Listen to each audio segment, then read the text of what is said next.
The second thing we have to absolutely address, and it will take so long before you get anywhere with it, is lying. Lying, man. Kids lie. And they will convince themselves that they didn't. They will, I didn't say that, I didn't say it, I never said that. I swear, you said it to me. I was there. I didn't. I recorded it. Here's the video. I didn't say it. I swear I didn't. They'll watch the video and say I didn't do it. They did not. They somehow convinced themselves. You know why that happens? It happens because the first time they lied, and they actually admitted that they lied. Oh, ho, ho, ho, ho, ho, ho, ka'annahu yawmul qiyamati. Like, you lied in my house? So now, first you said, please tell me the truth. What did you actually say? And they finally said it, and then you came down with the axe. So the next time, like, I will take all of this. But once I admit that I lied, I know what comes next. You know, I am not doing that again. I am not admitting to this crime again. Because pleading guilty in this house does not work out for you. You got to stop that first. You cannot punish.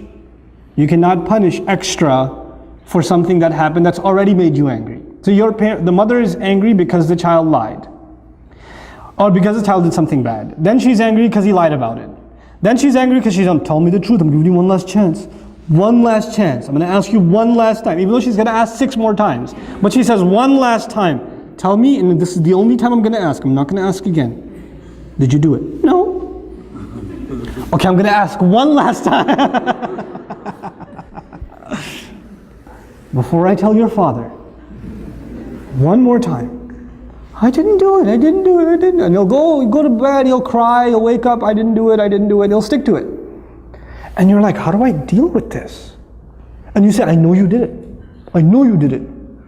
You're making me even more angry. And you get angry, and he gets more defensive. And you get angry, and he gets more defensive. And at the end of the day, you start pulling out your hair, and you're like, I don't know what to, and the husband comes home, I don't know what to do with this one. He lied. And you're like, you lied? No, it starts over again. How do we have to deal with this? We have to take those situations, and sometimes you just believe them, even though you know they're lying. I believe you because I trust you. You wouldn't lie to me. You promised last time you wouldn't lie, so I trust you. And the other kid's like, buddy, I trust him. You're fine. You're not in trouble. And let him get away with a lie 3 or 4 times. Guess what's going to happen? Children are not inherently evil. Children are inherently good. Their nature is goodness. So when they do something bad and you don't punish them for it, then they have an opportunity to ask their conscience. If you punish them for it, their conscience was not bothered because they already got punished for it.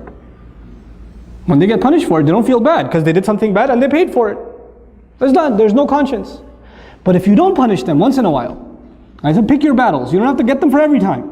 Pick your battles and say, okay, I trust you. You didn't do it. I know she must have got it wrong. She must not have remembered properly. When you slapped her, she must have been sleeping and imagining it. The mark on her face, I don't know, is red coloring. I don't know what it is. Doesn't even look like your hand. Looks more like a foot. You know, so it's okay. You're not in trouble. You know what that does over time? Mama, I want to tell you something. I did do it. And then you come and you console and you say, it's okay. It's okay. I still trust you. I still trust you. And what you've done is you've taken the child away from being defensive. You know? But it takes a little bit of long-term thinking to be able to do that. You won't be able to do that the first time. Like first, it's very hard to forgive those kinds of things, right? Especially if they hurt another child. If they wrong somebody else. It's hard. And you have to take that other child and take them to a corner and say, Beta, I know, I trust you too. I'm not angry at you either. And I know they did something wrong. But you don't have to be happy if they get punished. That's the other thing. One child gets happiness only when the other one gets punished. And they get so used to it. Abba, she pulled my ear the other day. They just came back from Scotland, my family. And when the little one came to me and said, you know, Api, She pulled my ear one day. I was like, when? I don't know. One of the yesterdays. I was like, what do you want me to do? He goes, punish her. I was like, will that make you happy? Uh-huh.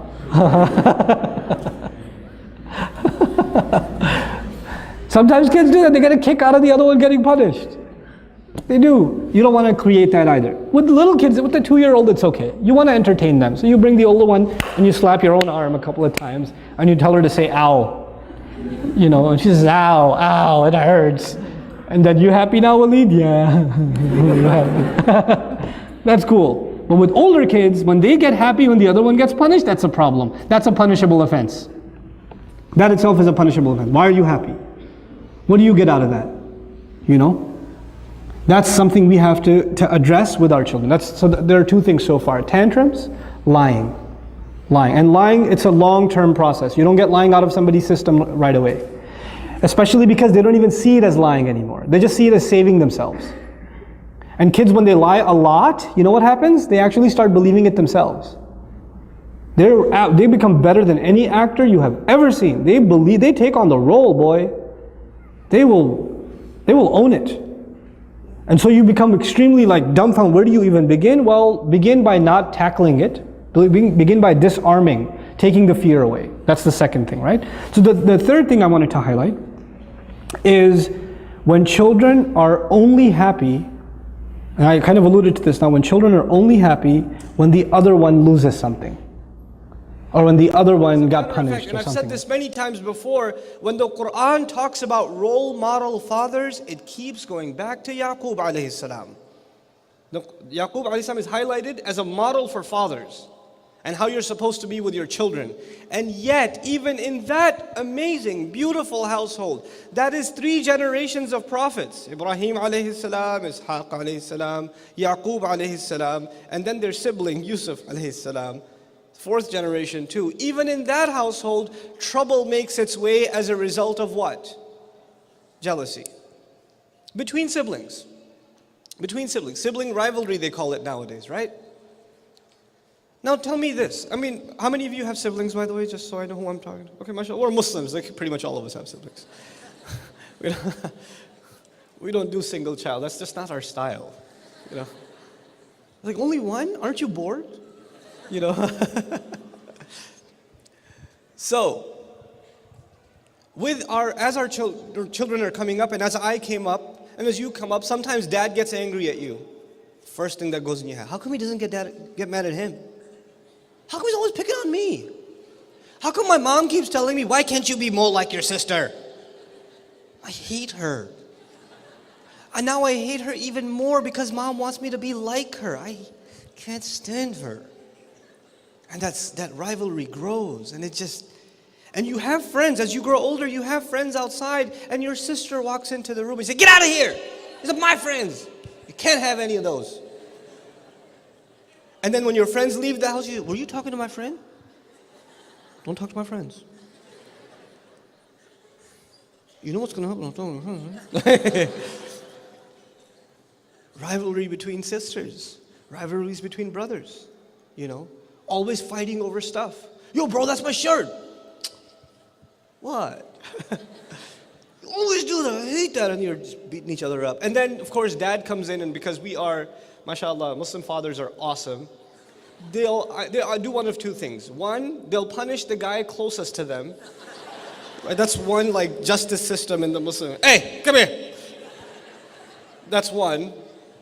And two, this is also a pretty amazing, no, we should have equal rights. So let's gather the entire extended family and punish all of them. Because, you know, right? And as you're all getting punished, you blame that one. It's because of his. I can't stand him. As you know, in childhood, these things are funny, but they grow and they grow and they grow. And eventually, you're going to have a family of your own. And you're not going to be calling your brother or your sister because of some things that would be brewing for a very, very long time. I tell you now, as a matter of fact,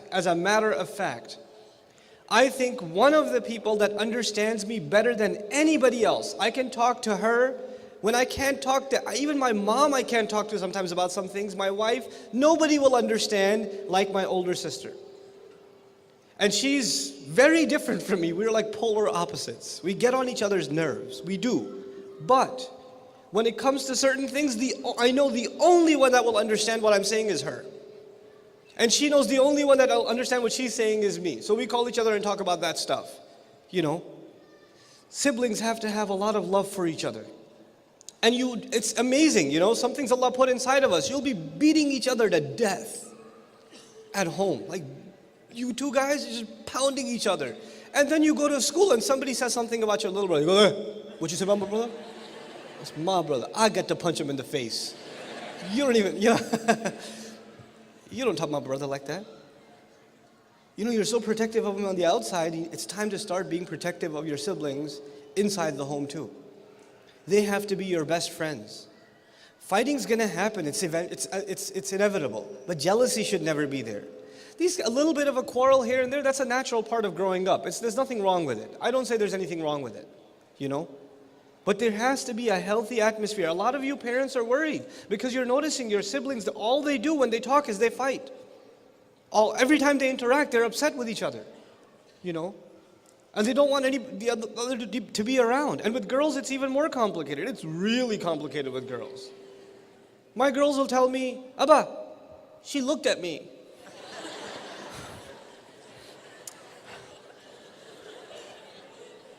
Okay, calm down.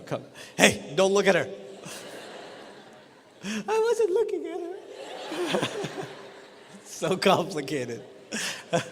She always says I'm looking at her. You know, but to some level this is natural. But at another level, you know what happens? Mom loves her more. Mom loves him more. Dad always praises him and always puts me down. My failures are a result of the love I don't get. I'm messed up because of that guy. You know, my little brother went to med school and I'm still like, you know, super duper awesome senior. And, you know, trying to figure out what major I'll be. I'm 28 years old. I'm like, I'm not sure what you know. I met those guys. I met those 28, 29-year-olds. So, you been in college? Yeah, alhamdulillah. So what's your major? I don't know. I decided to change it. How many times, bro? You know, and then if you get deep into a conversation, you know, my brother, he's really smart and, you know, Allah gave him the good genes. Apparently he gave you a jinn. He gave him genes, right? Right? Don't blame your inadequacy on somebody else. And the easiest target is your sibling or your parent. My parents didn't give me enough love. They didn't do this for me. They didn't do that for me. Stop blaming others. Al-ma'adhiru makadhib. Excuses are nothing but lies. Now let me talk to the sisters for a little bit. Sisters, you're stuck with your husband. Stop being angry. Accept it. And try to love your husband. Try to make your husband happy. Because believe me, if he gets even a little bit happy, you will be really happy. I'm telling you, right now you say, I'm angry, why should he be happy? I know you, I know. I've talked to enough of you, I know. He doesn't care about me, why should I care about him? And he thinks the same thing. She doesn't care about me, why should I care about her? You start. You be nice to him. You smile at him and he'll get all shocked, like, why are you smiling? What? Is everything okay? You know, is your mother here? Is that what, you know? You know? You have to be nice to your husband. Don't dress up when you go to a wedding. Dress up for your husband. Even if you have 4 kids, it doesn't matter. Dress up for your husband. There's enough shaitan and fitna outside. So your husband should find beauty in you, not anywhere else. You should compliment your wife. You should say nice things to your wife. You shouldn't just always complain. Where are the keys? Where's the mail? Did you get the groceries? Did you do this? Oh, you didn't do anything. Oh, you don't listen to me. Stop, man. There's not enough salt. There's too much salt. There's not enough sugar. There's too much sugar. There's not hot enough. It's too hot. Stop. Stop. Say nice things to your wife. And I know if you're like Indian, Pakistani, then it's very difficult for you. I know. It's very hard to say nice things to your wife. In our culture, if you say nice things to your wife, your ribs hurt. Like, Why? You know, so you have to immediately follow it up with something mean. You have to say something bad right after to balance the equation. You can't just say nice things. So if the food is really good, you're like, oh, aaj to bada acha khana banaya, but I still hate your mother. It's like something. You have to, you have to add something, you know. But don't try to be, this is the dua. We are asking Allah to give us so much happiness from our wife and our husband and our children that it makes us want to cry out of joy. How will that happen? You cannot ask Allah for something and not make any effort yourself. It doesn't work that way. You cannot say, Rabbi ja'alni muqim as-salati. Ya Allah, make me establisher of the prayer. And you're sitting, lying down in bed, adhan's going on, you're like, Rabbi ja'alni muqim as-salati. Allah is not going to send you angels that carry you and lift you to the salat, and then they make you make ruku and get you back up. You got to get up yourself, man. You make dua and you make some effort yourself. You're not going to make dua and all of a sudden your wife will start loving you. No, you have to show her love too. You have to do that. You have to make some effort in the house. I am telling you, this is the work of the ummah today. Fixing the family. Fixing the family. And when our children see that the husband and wife are fighting with each other, they slip through the cracks. So they get in trouble with the mother, they run to the father. When they get in trouble with the father, they run to the mother. And they know they can do whatever they want that way. Because they know father and mother don't like each other. When father and mother are a team, oh man, then they got nowhere to go. You go to mom, mom's like, okay, hold on, let me call your dad, let's talk about this together. Oh, no. I was hoping we could discuss this by ourselves without getting father involved. No. You know, this is hablana min azwajina wa dhurriyatina qurrata a'yun. And why should we do this? Why should I care so much about raising a good family, being a good husband? Wallahi, when you're a good husband, your son will be a good husband. When you're a good wife, your daughter will be a good wife. Sisters. This is and if you're not, then you will create bad families down in the future. And you will be the fault. You will be the reason. So we say, وَجْعَلْنَا لِلْمُتَّقِينَ إِمَامًا. Make us imam, make us leaders over people that have taqwa. In other words, everybody who has a household is an imam. You have an imam of the masjid. You have an imam of, the musalla. But every house has an imam. You're the imam of your house. I don't care if you have a beard or not. You're the imam of your house. I don't care if you memorize Quran or not. You're the imam of your house. And you want to make sure that your household, that you are imam over, these people are muttaqeen. The last thing I want to share with you about these requirements is why. Why did Allah say, وَجْعَلْنَا لِلْمُتَّقِينَ إِمَامًا? On Judgment Day, when I stand in front of Allah as an imam over my 6 children and my wife, when I am imam over them, they will be tied to me. And if I didn't do my job with them, and they made mistakes because of me, their mistakes will also cost me. I will be dragged down with them. But if I raised my children correctly, and I did good with them, and they went on to serve Allah's deen, and become good people, earned good deeds, then Allah raises them. And when He raises them, automatically, because I'm chained to them, He raises me. We ask Allah to be with Imam over muttaqeen.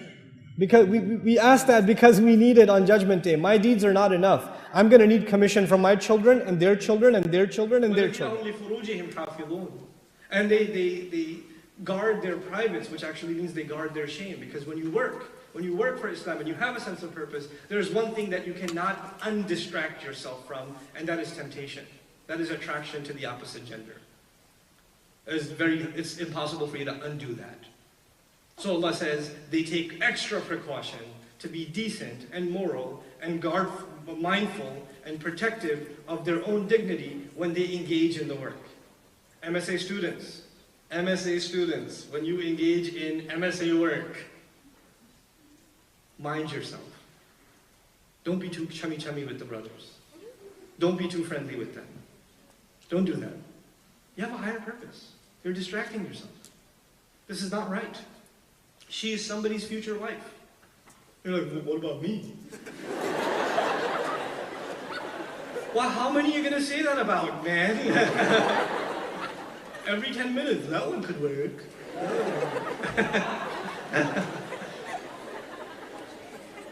No. You also, stop making small talk. Have a sense of purpose. Islam doesn't let you become like this. It doesn't let you have frivolous interactions. Not because in and of themselves they are evil and they lead to evil, that's true, but actually because you have something much more important to do. You don't have time for that. There are schools where boys and girls, there's co-ed schools in America where there's no dating. Non-Muslim schools, there's no dating. You know why? Because the academic standards are so high and they keep them so busy that they don't even have time. They're so stressed with their studies. They don't have time for that stuff. They don't take off for Valentine's Day. They don't do that stuff. The fact that you're engaged in something like that, or you're spending a little too much time looking at pictures on Facebook, or becoming somebody's friend, or commenting this and that, you know what that means? You just haven't found purpose yet. That's what that means. Forget halal and haram. I'm not even here to talk to you about that. I'm here to talk to you about you're on a mission, or forgetting you're on a mission. I bring up Surah Yusuf because at a young age, he's already showing respect and open communication. That's critical for both parent and child. How many of us are having dinner every night with our children? And when you do sit and have dinner, how many of us are actually talking to our kids? Actually talking to our kids. In the age of cell phones and texting and all this other stuff and cognitive dissonance, you can't even carry a real conversation with another human being, let alone your children. And alhamdulillah, I have 3 girls. 2 of them were going to school up until last year. Now all 3 of them go to school. And I used to pick them up from their school. Do you know how much girls talk? Energizer Bunny's got nothing on girls. They could talk and talk and talk and talk.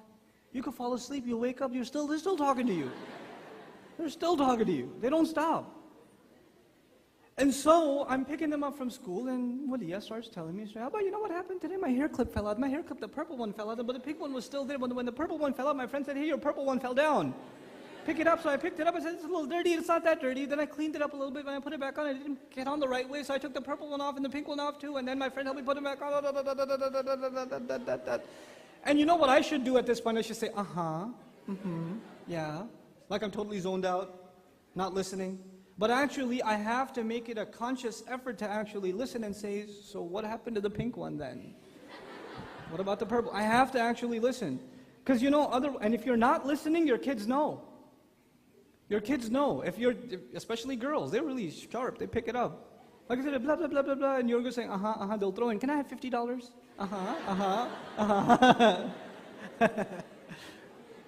It's happened to me. I've caught myself.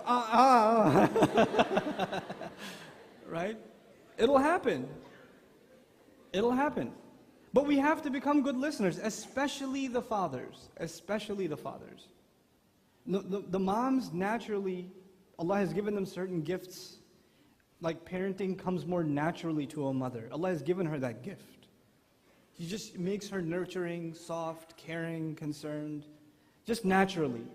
Fathers have to work on it. You're sitting at home, your child falls down. Who gets up immediately? Who does that? The father? The father's sitting there, pick yourself up, child. In Urdu, say, kuch nahi hua. Chalo, isko baad hai. Dust it off. Nothing. That's nothing. Don't worry about it. Just a little bit of blood. The mom will go crazy. It's natural to her. I'm telling the fathers here, if we want our children to be raised in Islam, the first thing we need to be is their best friend. And that takes work. It takes serious work. Parents here, fathers here, you guys have to get in shape. I'm serious. You have to get in shape. Not for yourself, for your kids. You come home, your kids want to play with you, and you just, Abba, pick me up, throw me around, do this, you do a little bit of that, and you're like, Abba's got to lie down, hold on. That's not how you raise kids. Taking our kids hiking, playing sports with them, taking them to the backyard. Even if they're playing video games, play video games with them. Play with them. Play the Wii with them. Bowl with them. I don't care. Just do stuff with your kids. It's a critical part of opening barriers. So they can talk to you about anything. Because I'm telling you, when they reach a certain age, the need to talk to someone will always be there. You would rather that person be you, not some non-Muslim friend who will give non-Muslim kind of advice. What is the solution for brothers and sisters that have haram relationships? The solution is to have halal. Solution. Dude. Okay, I'll just be upfront with you. This is not a relationship session, but I'll just say a one-liner. If you like it, you like it. If you don't, you don't. If you like the girl and you're talking to her and you feel bad about it, if you don't have the guts to go talk to her father about it, leave it alone and walk away. But if you really love her, then you'll man up, you'll tell your parents, and you'll tell her parents, and it's a yay or a nay, and you move on with life. Don't string her along and ruin her life and your own. Don't do that to yourself, don't do that to her. If you love her, then you wouldn't want to cause her that kind of suffering later on, and that humiliation to her family. So please man up. Okay.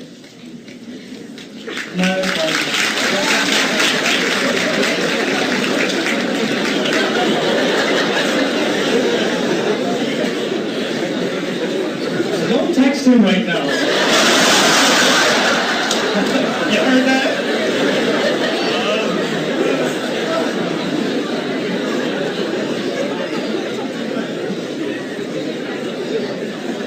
Okay, so yeah, you guys, weird relationship problems, man. This guy just called me randomly, brother, there's this girl in college, I really love her. Okay, now what? I want to marry her. Okay, but the other day she told me that she's considering someone. What should I do? I'm so sad. Okay, she's considering someone, so what? If it works out, it works out. Good for her. If not, then are you ready to talk to your parents? No, they'll kill me. Then go in a corner and cry, and when you're ready to grow up, and then call me back. You can't even talk to your parents about it. You're crying, you mean?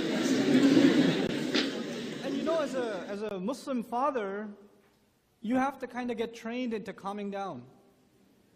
We don't have that training. We actually have quite the opposite training. Interestingly enough, the words that come out of Yusuf alayhi salam's mouth, they begin with Ya Abati. So he's about to tell his dad the dream, and he uses the words Ya Abati. Now in Arabic, if you say Ya Abi, it's a sign of you're addressing your father. When you say Ya Abati and you add that ta that you hear, it's a show of respect. Oh, my noble father, my respected father, my beloved father, Dad, I love you. It's like these terms of respect have been added just by that ta when he addresses his dad. What we're learning is not only is his child ready to communicate with him at any point, at the same time he's also extremely respectful. And that's at the same time it's a compliment to the child, but at the same time it's a compliment to the father. What kind of father communicates openly with his child and at the same time maintains a relationship of respect? Because you know, when you get very frank with kids, what happens? They run all over you. They'll run all over you and they become too casual. And then you have to become strict because you say, I should be strict because that way they'll show me respect. If you come from where I come from, Pakistan, there's one way to get respect. If you're a father, be as harsh and as mean, as nasty as you possibly can be, and that is the way you get respect. You never hear your name said nicely. If your name is Abdullah, you don't never hear that say, Abdullah, could you come here? Abdullah! And you better show up looking all scared. You can't smile. If you're smiling at your dad, you're like, what? What is this? What are you looking at? Being angry, whether you're, and by the way, this isn't just for Pakistanis, even though we're awesome at it, right? It's parents all over. Muslim parents are generally very harsh. And they think that's what you're supposed to be. You're supposed to be disciplinaries. Especially the father should be tough. So when he walks into the house, there should be absolute silence. Everybody should drop what they're doing. Dad's here. You know? Like everything's going well in the house, everybody's playing around, things are happening, and Dad's in the driveway. Huh. Sit still. Don't look around. You know, there's that culture. What Yaqub alayhi salam is teaching us is the opposite. This child is most comfortable talking to his father. Even about a dream. Even about a dream. And when he addresses him, he commands this respect. What I'm trying to get at is, we thought the formula for getting respect from your kids is being harsh and mean. Being loud. Being scary. That would be the way I will get the respect of my kids. Maybe that worked in Pakistan. Maybe that worked in Cairo. Maybe that worked in Palestine. Maybe that worked in Syria and in Bangladesh. It ain't working here. This here is America. It ain't working here. And you've already tried it and it hasn't worked. And then you come to the Imam and say, my teenage boy doesn't listen to me. What should I do? What you should do is realize where you live. First of all, seriously. You're not in a culture, you're in a culture where your kids go to school. Your kids go to school and they go with other non-Muslim children who, when they address their mom, they don't say mom, they say, Samantha, come here. That's what they do. It's normal for them. That's normal for them. And your kids go to school with other children who, when they're talking about their father, say, my dad, man, he's so weird. That's the nicest thing they'll say, by the way. That's not the bad stuff yet. And kids talk about their parents just like they're talking about some idiot. Seriously, that's how what they hear all the time. And then you have our children, the parents here, many of you have funny accents, at least to your kids. It sounds funny, it sounds weird, And we're trained in a culture to constantly make fun of other people. We're just trained that way. So guess what? If you're an easy target, your kids behind your back are even making fun of you. There's no respect, is what I'm trying to say. And your idea and my idea was, if we're extra harsh, we'll get their respect. No. If you're open, if you're a genuine friend to your children, if you're a source of nurturing and protection for them, you will have their respect like nothing else will gain it. And you will maintain a communication with them that otherwise cannot be. Parents of teenagers. Parents of teenagers come to me I have my son, he just doesn't listen to me anymore. Can you talk to him? Like, I have some prescription drug that I carry with me that, or you know what it is? The son comes over, I'm going to be like, and all of a sudden, he'll be this amazing kid. But if you just talk to him, no. What if you talk to him? And where were you when there was time to talk to him? Let me tell you something I'm going to talk about parents first a little bit, then I'll talk about couples, and that's the only time we have. Two things. Two kinds of fundamental relationships: your relationship with your children and your relationship with your spouse. So we'll talk about some very basic things in regards to both. When your children are when they're 5, 6, 7, 2, 3, 4, you know what the most important thing is? I have 5 of those, I could tell you. The most important thing to them is your approval. They want to make you proud, man.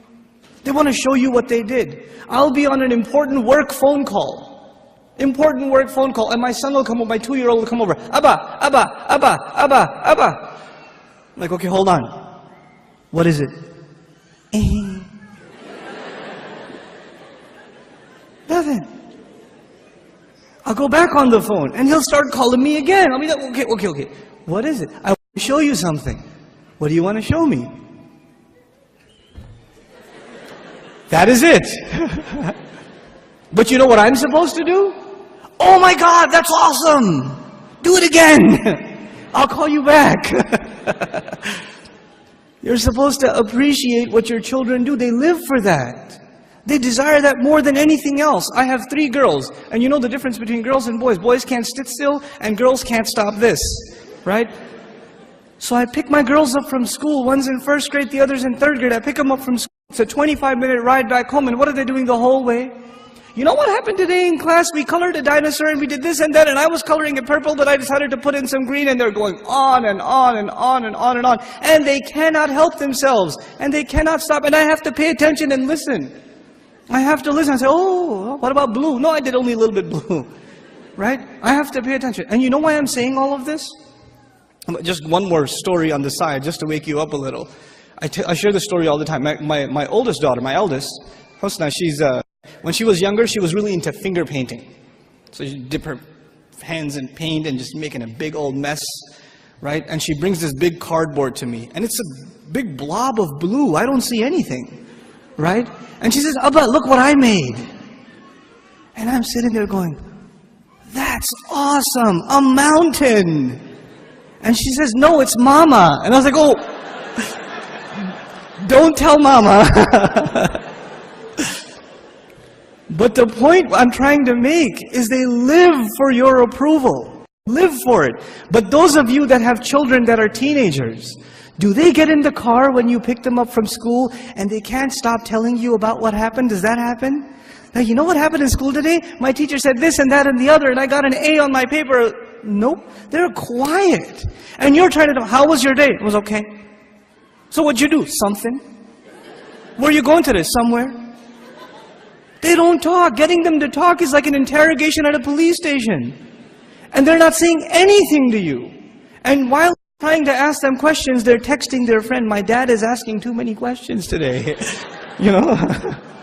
I don't know what's up. Did you tell him something?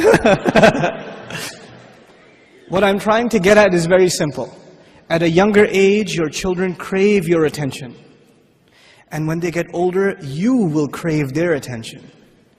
But if you don't give them attention when they're tiny, when they come to you with their toys and you say, go in your room, I'm watching the news. The game is on, could you take him please? Come on, I had a long day at work. I don't want to deal with this right now. I have friends over. It's embarrassing. Go to sleep. Go get out of here. When you have this attitude towards your children, like they're an obstacle in your path, your job was at work. When you come home, you're on vacation. No, buddy, your job began when you came home. That's your job. What you did over there is just to fulfill your real job at home. Be a father. I'm talking to the men here. Be a father. Spend time with your children. They're not just there so you can put them in school and you come home from work, you just want to go to sleep. You don't want to bother with anybody. You don't want to talk to them. And actually the easiest way to not talk to them is get them an iPod Touch and an iPhone, and get them a computer and a laptop in their own room with high-speed internet, so you don't even have to look at their face. They could just be in their room all day Facebooking, finding themselves a new set of parents online. Seriously. Be a father, be a mother. Don't replace your motherhood and your fatherhood with these things, because if you do, when they become independent, you know what happens to most parents? To most of you, your children, they only see you as a bunch of dollar signs walking around. And the only time they come and talk to you, Dad, can I have $5? Actually, nobody asks for $5 anymore, right? It's 20s nowadays. And I know youth, they haven't seen money that small. They don't know fives. Can I have $20? Can I go to the mall? Can you drop me off? Can I go over to my friend's house? Can I do this? Can I do that? Can I do the other? When they want something, they come to you. Otherwise, you don't see them. And when they get to a certain age where they are old enough to make their own little bit of money, guess what? You're not going to see them at all. Because your cash register is no longer relevant.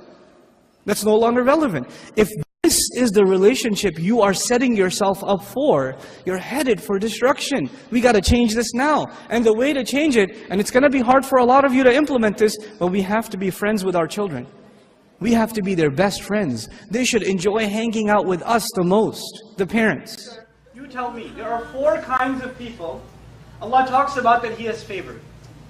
أُولَٰئِكَ الَّذِينَ أَنْعَمَ اللَّهُ عَلَيْهِمْ مِنْ النَّبِيِّينَ. I'll tell you the first one, النَّبِيِّينَ. Anybody know the other 3?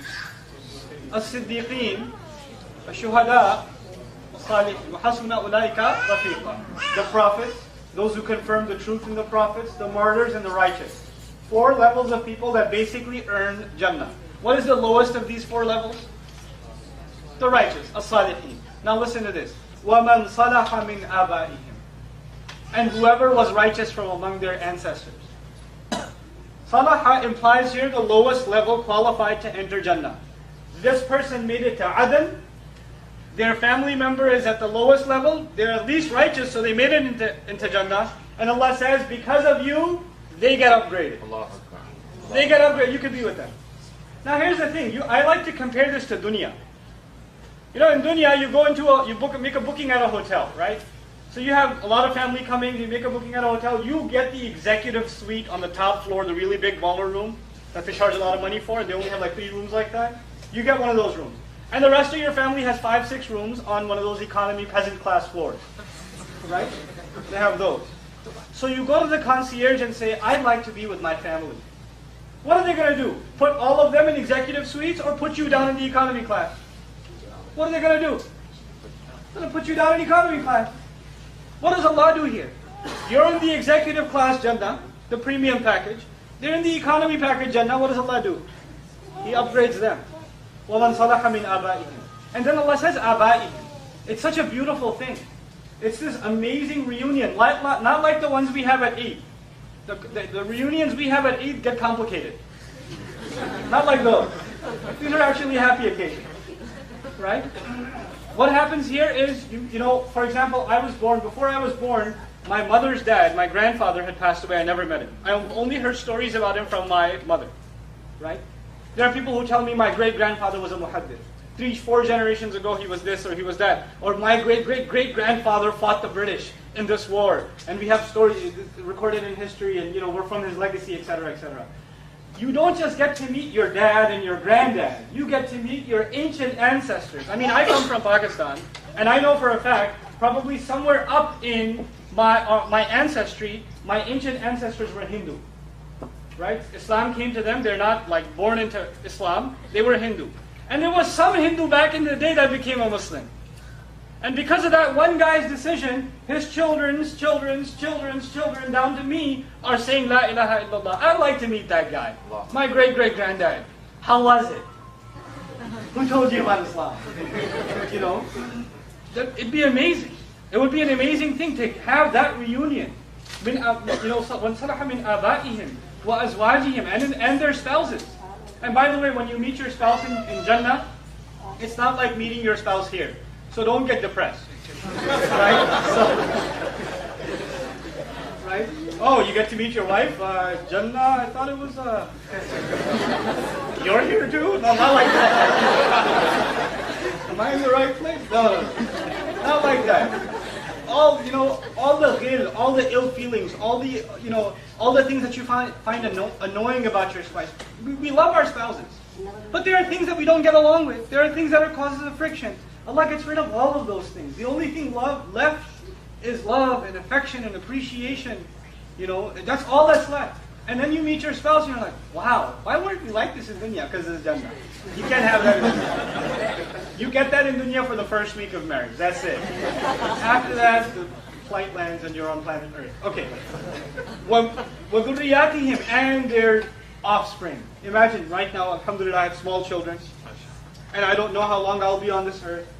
But I pray that they raise their kids to say La ilaha illallah and live by it. And they raise their children and they raise their children. And perhaps out of these children, someone will be a great hero of Islam. Someone who carries the message of Islam. And he brings people closer to Allah's deen.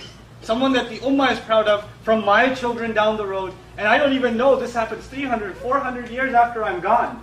And I get to meet my great-great-great-great-grandkids that I could never have imagined. Wow, you came from my daughters, sons, daughters, all the way down. So you get to meet your ancestry all the way up, and you get to meet your ancestry all the way down. In Jannah, there's this reunion happening. It's a lot of people, right? That's a lot of people to meet. To be excited. Taqwa is mentioned a couple of hundred times in the Quran. A couple of hundred times Allah talks about taqwa. If Allah talks about taqwa that many times, actually let me not finish that sentence. How many people here have teenage kids? Teenage kids? Okay. Inna lillahi wa inna ilayhi raji'un. Irving is about to erupt. Give it 5 years. All these little monkeys we got running around, they're all going to be teenagers. Those are scary times. Those are scary times. My kids and your kids. The average age here is very young. But give it 5 years. Oh my goodness. Then they're going to be teenagers. And when I say how many people have teenagers, there's going to be people crying. Look, I have teenagers. How many times you got to tell your teenager to do the homework? 100 times. Oh my God. Do your homework, do your homework, do your homework. Did you do your homework? Did you do homework? You're going to do it, right? Okay. Just hey, by the way, do it. Why do you have to tell them so many times? If I came over at your house as a guest and you keep telling your child, do your homework, I stop you and I say, why do you tell him so many times? And you say, what do you say? They don't listen. Because he doesn't do it. He doesn't listen. And then I have to say, you know what? You're the father, you're the mother, you know him better. You know him better. So the fact that you're repeating so much, you must know what you're doing. Allah repeats taqwa a couple of hundred times in the Quran. Does that tell you something? Who's he talking to? You and me? Ittaqullah, ittaqullah, ittaqullah, la'allakum tattaqun, la'allahum yattaqun, fattaquhu. He keeps saying it, he keeps saying it, he keeps saying it. What does that mean logically? We don't really do it. If we did it, how many times do you have to mention it? Done. Let me give you a proof. Allah says fast in Ramadan. One time in Quran. One time. Muslims fast generally or no? Oh man. He didn't have to tell us 100 times, fast in Ramadan, fast in Ramadan, fast in Ramadan. It's done. Finish. Done deal. He says have taqwa hundreds of times.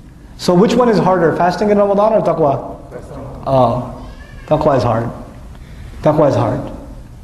Now, I told you there are two ayat. There are ayat about Ramadan itself. But there's an ayah before it about fasting. There's an ayah before about fasting. So before I finish the ayah about Ramadan, I want to tell you something about fasting itself. Allah says, كُتِبَ عَلَيْكُمُ الصِّيَامِ كَمَا كُتِبَ عَلَى الَّذِينَ مِنْ قَبْلِكُمْ لَعَلَّكُمْ تَتَّقُونَ. You were given fasting so you could get taqwa. Basically, the premise of the ayah is, you can develop fasting, hopefully, you can develop taqwa, hopefully by the act of fasting. What's the connection between me not drinking and eating and developing taqwa? Not drinking and eating is something physical. Yes? You feel the effects of it physically or spiritually? Physically. But taqwa is something physical or spiritual? So Allah says do something physical and you will have spiritual effects. Isn't that what He's saying? So we have to understand, how can this be? We have to figure this out.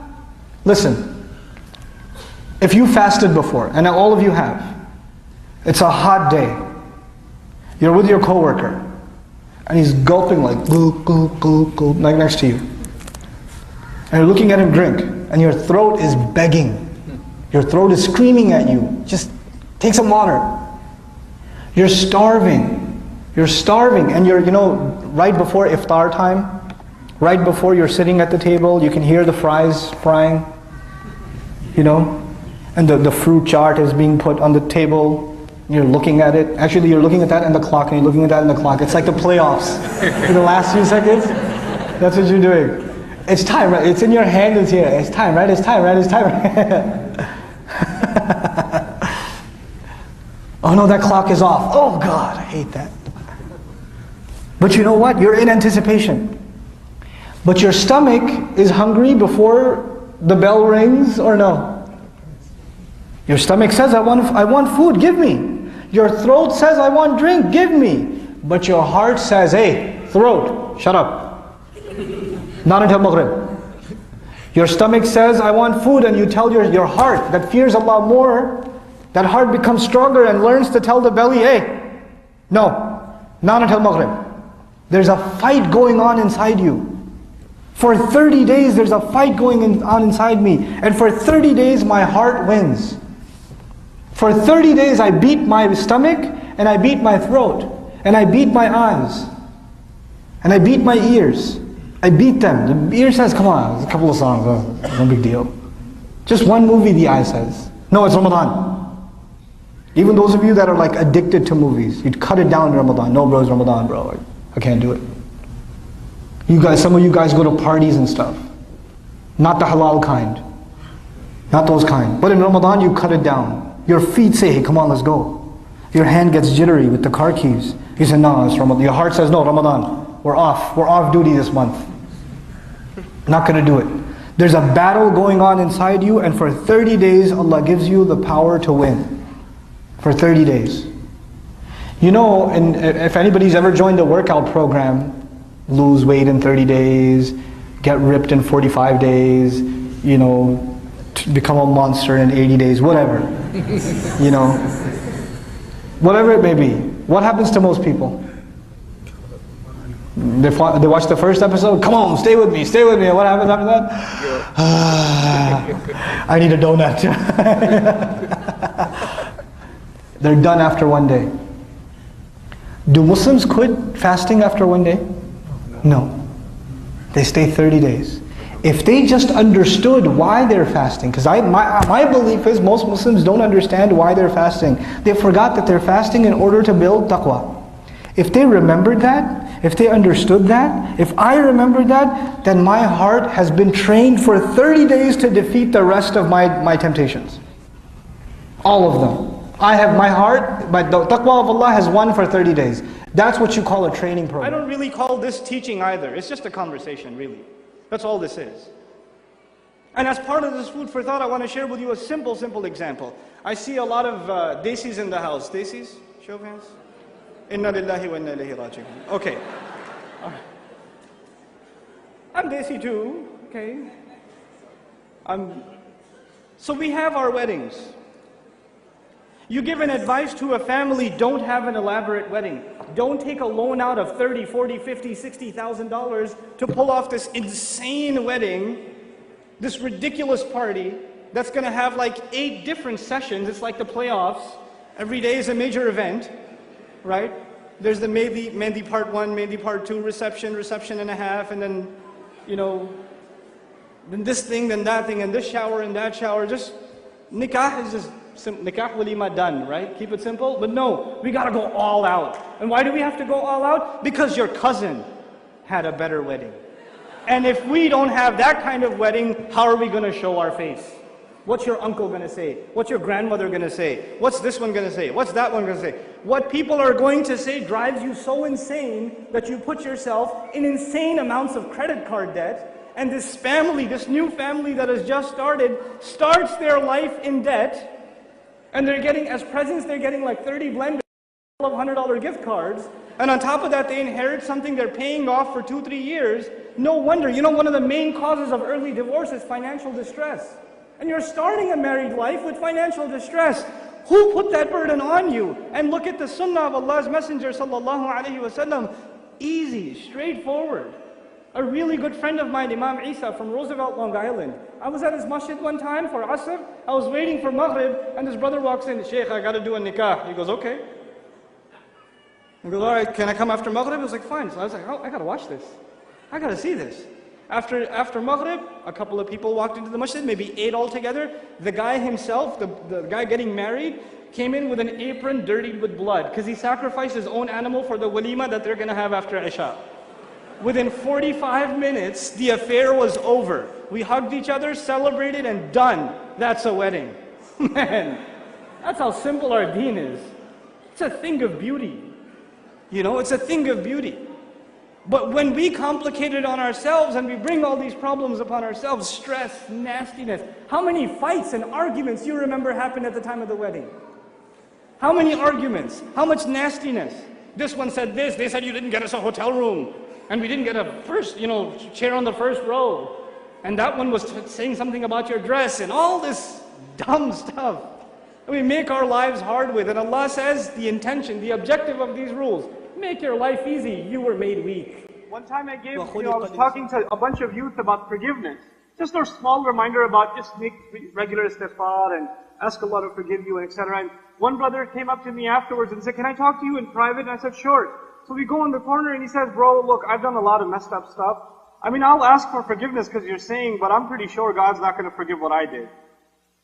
And I was like, well, I'm pretty sure He will. He goes, no, bro, you don't know what I did, bro. I'm bad. I was like, I know you're bad. You're pretty bad. I can appreciate that. But know that even, you don't have to tell me how bad you are, and you don't have to list to me the crimes you've committed, so I go, oh snap, you're right. You're going to hell. You don't have to do that to me. But know that Allah Azza wa Jalla knows your sins, and has forgiven people that have transgressed far more than you in the past. Not only that, people that Allah knew. Allah always knows what's going to happen in the future, yes? So Allah knew Fir'aun will die a kafir, yes? Allah already knew Fir'aun is going to kill babies. He's going to, can you imagine that? I mean, just picture that idea. He's going to kill babies. How evil does a person have to be? Not one, by the thousands, every other year. Not to mention the innocent people. This is humanitarian crimes that even an atheist would say Fir'aun should die. Even a human rights activist would say Fir'aun should die. He should suffer 1,000 deaths. This is above and beyond what he says about himself, declaring himself God. Allah already knows what kind of evil person this is. It's hard to match that kind of evil. It's hard. We come pretty close in the Muslim world sometimes, but it's hard. May Allah help the Muslims in the Arab Spring. But regardless, I want to make a point. When Allah Azza wa Jalla sent Musa alayhi salam to talk to Fir'aun, He says, لَعَلَّهُ يَزَّكَّى. Maybe he'll get purified by benefiting from the reminder. Allah puts hope in Musa alayhi salam when talking to Fir'aun, even though Allah already knows where he's going to end up. He already knows. But you're not allowed to give up hope on people. And they themselves, even as terrible as he is, Allah knows he still has the potential. He is also not at the point of no return. He can still make the choice. He can still make the choice. SubhanAllah. Not even giving up on Fir'aun. Who's left? Who's left? I met a mother not too long ago. She came to me, a Muslim mother. Very religious, very devout mother. And she has two sons. One of them very religious, the other one, let's just not describe it, right? So she comes to me at the end of a seminar on Surat Ar-Rahman, of all things. And she says, brother, I can't make dua for my other son. I can't do it. I've taken him out of my heart. He's no longer my son. He parties, he goes to clubs, he has a girlfriend or two, and he's on drugs, and he doesn't listen to me. As he hasn't prayed in 2 or 3 years. My other son is a hafiz of Quran, and he's doing this and that. I don't have any hope in that other son. I've taken it out of my heart. And first thing, you know what I told her? MashaAllah, no. I said, how dare you, lady? Allah made Allah made him your son. Allah created that connection. You are not in any position to cut a connection that Allah Himself made. The only day on which connections are cut is the day of judgment. وَتَقَطَّعَتْ بِهِمُ الْأَسْبَابِ. Until then, you are bonded to your son. And until the command of Allah comes, you cannot cut yourself off. And she says, but what about this? Ibrahim, Nuh alayhi salam, he was trying to save his son and Allah told him no. I was like, Allah told you? You're going to cite that revelation came to Nuh alayhi salam to cut his relationship from his son. 950 point something years, he's still hoping with his son. And the only time he stops is when Allah tells him to stop. So your 6 months of frustration compared to 950 years of Nuh alayhi salam? What's wrong with you? You can't do that. You can't open your mouth, before you start yelling at your uncles, right? Before you start giving them the khutbah, you come and hear the khutbah and you say, I'm going to do this at home. That's a good point. My dad needs to hear this one. This is going to make a great point of argument, right?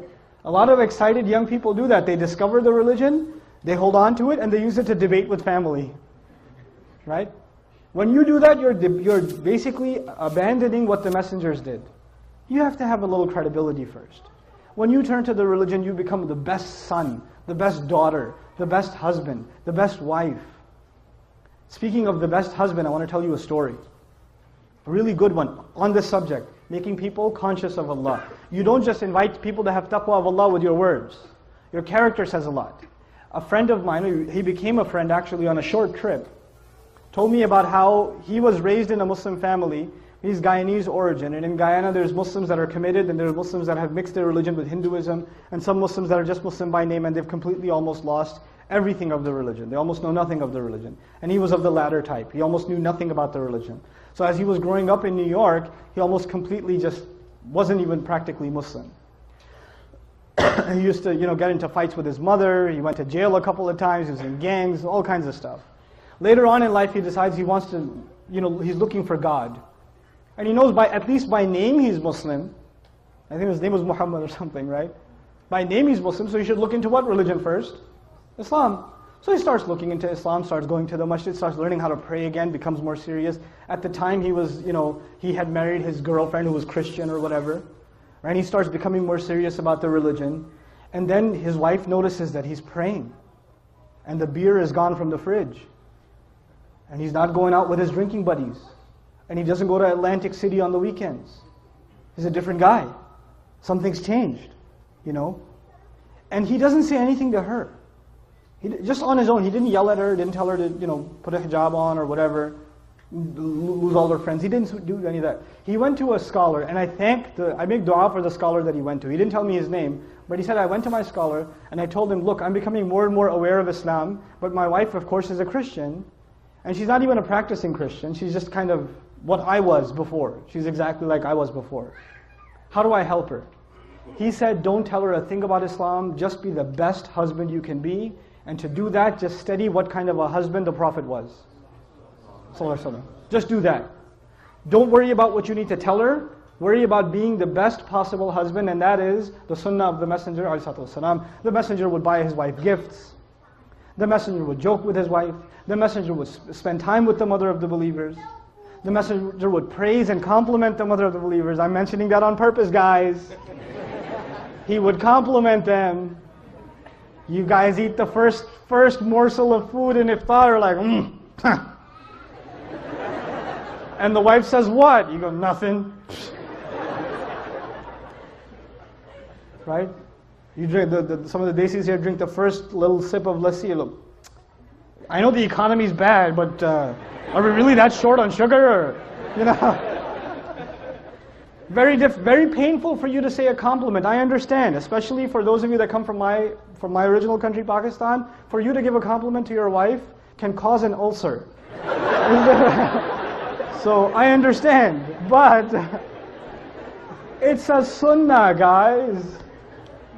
Good food. That's amazing. You know, and our wives, the sisters are so used to hearing nasty things from us. Then when we say nice things, they get freaked out. Like if the husband just says, you look really nice today. She goes, what do you want?